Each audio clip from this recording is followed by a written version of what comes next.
Set Pankaj Yadav nursing officer Delhi. कैसे हो आप सब लोग? आई थिंक सो आप अच्छे होंगे और नोरसेट की 5 की प्रिपरेशन एक नंबर की चल रही होगी। तो मेरे पास में जनरली काफी क्वेश्चंस आते थे। आज भी अभी ये वीडियो शूट करने से पहले मेरे पास में कॉल आया regarding sir scenario based questions के पास में। तो ये पूरी वीडियो मैं आपके अंदर बताने वाला हूं कि कैसे आप नोरसेट 5 के मेन एग्जाम में सिनेरियो बेस्ड क्वेश्चंस को अटेम्प्ट कर सकते हो और आपका एक भी क्वेश्चन गलत नहीं होगा। जिस तरीके से मैं आपको बताऊंगा, अगर इस तरीके से आप इंप्लीमेंट करते हो और वीडियो अच्छा लगे तो लाइक जरूर कर देना, चैनल को जरूर सब्सक्राइब करके जाना। और इससे भी सबसे इंपॉर्टेंट बात यह कि मैं डिस्क्रिप्शन बॉक्स के अंदर लिंक दे रखा है जिसके अंदर पूरी नोरसेट सेकंड की, 4 की, 3 की जितने भी पेपर हुए नोरसेट से सारे पीडीएफ मैंने टेलीग्राम चैनल के ऊपर डाल दिए। जो पिछले वाला चैनल था उसके ऊपर कॉपीराइट इश्यूज की वजह से वो अभी फिलहाल वर्किंग नहीं है। जब तक एसएस नहीं है तो मैंने नया चैनल बना रखा है, एक बार जरूर ज्वाइन कर लेना। जिस बच्चे ने अभी तक ज्वाइन नहीं किया तो प्लीज एक बार जरूर ज्वाइन करें। सारा डाटा नोरसेट 5 के रिगार्डिंग पीडीएफ सारा सब कुछ मैं वहां पे डाल रहा हूं। तो डिस्क्रिप्शन बॉक्स के अंदर लिंक दे रखा है, फिर टारगेट डेली सर्च मार लेना, आपको सारा डाटा मिल जाएगा। बाकी वीडियो को शुरू कर। सबसे पहले मोस्ट इंपोर्टेंट बात, जिस टाइटल को आप पढ़कर आए हो दैट इज कि सिनेरियो बेस्ड क्वेश्चंस को कैसे अटेम्प्ट किया जाए। देखिए अभी नोरसेट 4 का एग्जाम लगा था तो आपने नोरसेट 4 के एग्जाम के अंदर देखा होगा कि सिनेरियो बेस्ड क्वेश्चंस का मतलब क्या होता है और किस टाइप के क्वेश्चंस आपको मेन एग्जाम के अंदर देखने को मिलेंगे नोरसेट 5 के अंदर जो बच्चे क्वालिफाई हुए हैं। देखो टेक्निकली क्या है कि अगर जो भी बच्चे क्वालिफाई हुए, लाइक मोर देन 20,000 से ज्यादा बच्चे क्वालिफाई हुए हैं, उस 20,000 बच्चों ने आपने अच्छे से तैयारी करी होगी। अब देखो दो चीज आती है इस चीज के अंदर। एक ये कि आपने बेसिक पेपर पूरा आपने अटेम्प्ट किया था जिसके अंदर लेवल मॉडरेट था, ये बात अपन पहले से जानते आ रहे हैं, और आपने वही पेपर प्री के अंदर देखने को मिलेगा। जो क्वेश्चन सिनेरियो बेस्ड बनते हैं उसके अंदर जो बेसिक फंडामेंटल होता है, यानी कि बेसिक जो कॉन्सेप्ट होता है किसी भी क्वेश्चन का, किसी भी सब्जेक्ट के रिगार्डिंग, वो आपका एकदम सेम रहता है। यानी कहने का मतलब ये है कि जो आपने प्री का पेपर दिया था तो उसके अंदर जो आपने कॉन्सेप्ट्स पढ़े थे, जो थ्योरी पढ़ी थी, जो डाटा पढ़ा था, और जो बच्चे ने प्री क्वालिफाई किया वो एकदम 110% एलिजिबल है किसको, नोरसेट 5 के मेन एग्जाम को क्वालिफाई करने के लिए। तो ज्यादा दिमाग नहीं लगाना, आपको बहुत अलग से स्ट्रेस लेने की जरूरत नहीं है कि यार अलग से मुझे कुछ पढ़ना पड़ेगा या फिर अलग से मेरे को अलग से तैयारी करनी पड़ेगी। नहीं, आपने जो तैयारी की हुई है, आपने जो डाटा पढ़ा हुआ उसको तो अच्छे से रिवाइज करते जाना, थोड़ी सी डीप स्टडी करके जाना, जिससे कि आप जो भी क्वेश्चन है उसका कॉन्सेप्ट को समझ पाए। क्वेश्चन थोड़ा सा घुमा के पूछा जाएगा, कॉन्सेप्ट सेम रहेगा। जो कॉन्सेप्ट कोई भी, सपोज करो कोई एग्जांपल आपने क्वेश्चन पूछा था, उसके अंदर सिंपल कॉन्सेप्ट पूछ लिया, फिर सीधा वन लाइनर क्वेश्चन पूछ लिया, वही वन लाइनर क्वेश्चन आपको मेन 3-4 लाइन के अंदर ऐड करके और सिनेरियो बेस्ड क्वेश्चन के तौर के ऊपर आपको डाल दिया जाएगा। कोई भी एक सिचुएशन दे दी जाएगी, जिस सिचुएशन के अंदर बताओ भाई आपकी क्या प्रायोरिटी रहेगी। जनरली वैसे सीधा पूछ लिया जाएगा भाई ये प्रॉब्लम हो रही है, आप बताओ क्या प्रायोरिटी रहेगी। तो एक सिचुएशन को देके और फिर आपसे प्रायोरिटी पूछी जा रही है, और सिनेरियो बेस्ड क्वेश्चन के अंदर और प्री के अंदर आपको डायरेक्ट क्वेश्चन पूछा जा रहा था। तो बस इतना सा ही फर्क है, ज्यादा आपको बिल्कुल परेशान होने की जरूरत नहीं है कि यार अलग से आपको कुछ तैयारी करनी है।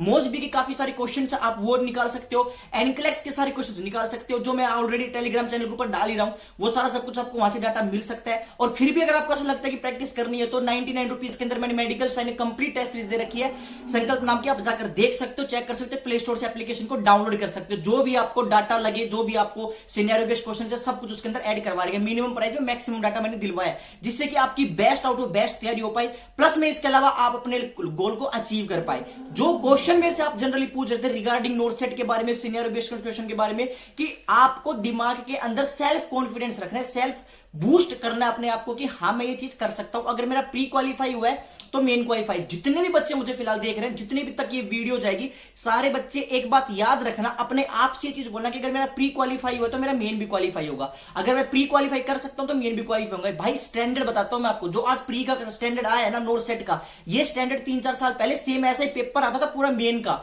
यानी कि जो एक पेपर लगता था डेली एम्स का। तो ये आजकल स्टैंडर्ड इंक्रीज करता जा रहा है, जिससे कि आपको अपने आप के अंदर अपग्रेडेशन करना पड़ेगा। आपको सिनेरियो बेस्ड क्वेश्चन की भी तैयारी करनी पड़ेगी, प्लस में वन लाइनर की भी करेगी।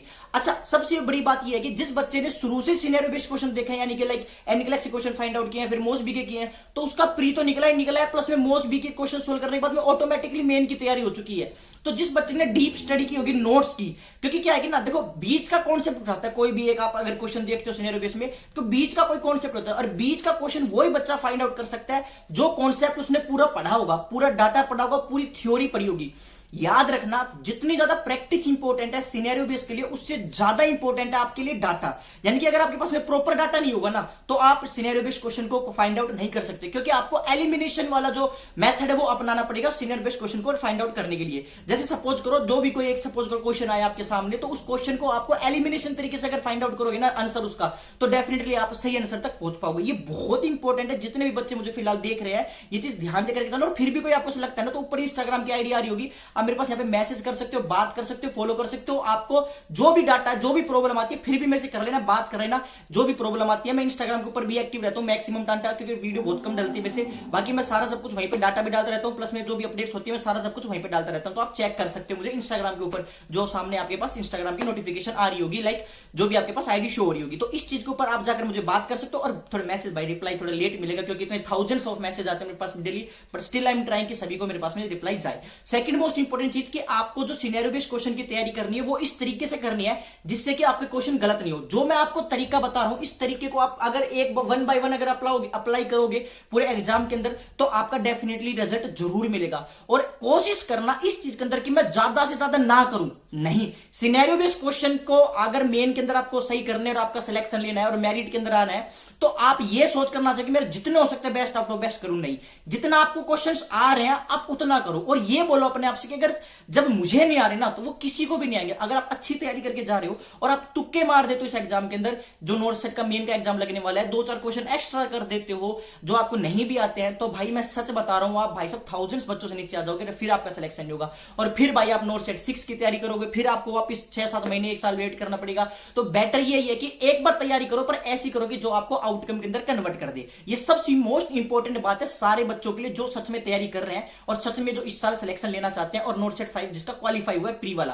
तो अपने आप के ऊपर थोड़ा कॉन्फिडेंस रखे, कंपैरिजन बिल्कुल मत करना कि उसने मोस्ट भी पढ़ ली, मैंने तो एनक्लेक्स ही पढ़ी है, मैंने तो टारगेट ही पढ़ी है। भाई मेरे पास में ऐसे बच्चे भी हैं जो नॉर्थ सेट 4 की अभी एम्स दिल्ली की आज से ज्वाइनिंग स्टार्ट हुई है, आज से ज्वाइनिंग लेटर मिला, और मैं उन बच्चों से भी लेते और उनसे मेरी बात भी हुई है, पर्सनली बात हुई है, कि वो बोलते हैं कि बॉस हमने तो खाली टारगेट पढ़ी थी नॉर्थ सेट 4 के अंदर भी, पर उनका जरूरी नहीं टारगेट पढ़ने से सिलेक्शन हुआ, नहीं, उनके बेसिक कॉन्सेप्ट्स इतने अच्छे थे कि उन्होंने जो एनक्लेक्स टाइप के क्वेश्चन भी टारगेट पढ़ के वो भी सोल्व कर दिए। तो हमेशा ये चीज रखना कि अपने ऊपर कॉन्फिडेंस रखना। कोई भी गाइड पढ़ के जा रहे हो, आप चिमोस भी पढ़ के आओ, एनक्लेक्स पढ़ के जाओ, पढ़नी आजकल यही चाहिए क्योंकि पेपर उस टाइप का है। लेकिन अगर कोई भी और पढ़ रखी हो आपने, तो जितना हो सकता है उसको अच्छे से पढ़िए, बेसिक कॉन्सेप्ट्स को निकालिए, थ्योरी को पढ़िए, क्वेश्चंस की प्रैक्टिस कीजिए। These all are the efforts that you can give into the exam, so that कि आप उस एग्जाम को फाइंड आउट कर सको, क्रैक कर सको। ठीक है, तो ये चीज याद रखिए, अपने आप के ऊपर कॉन्फिडेंस बहुत जरूरी है, कंपैरिजन बिल्कुल भी नहीं करना है। और इसके अलावा ब्लेसिंग्स लेनी है माँ बाप की और भगवान की, क्योंकि at the end of the day बहुत इंपॉर्टेंट होता है ये सब चीजें, जिससे कि आपको रिजल्ट जरूर मिले।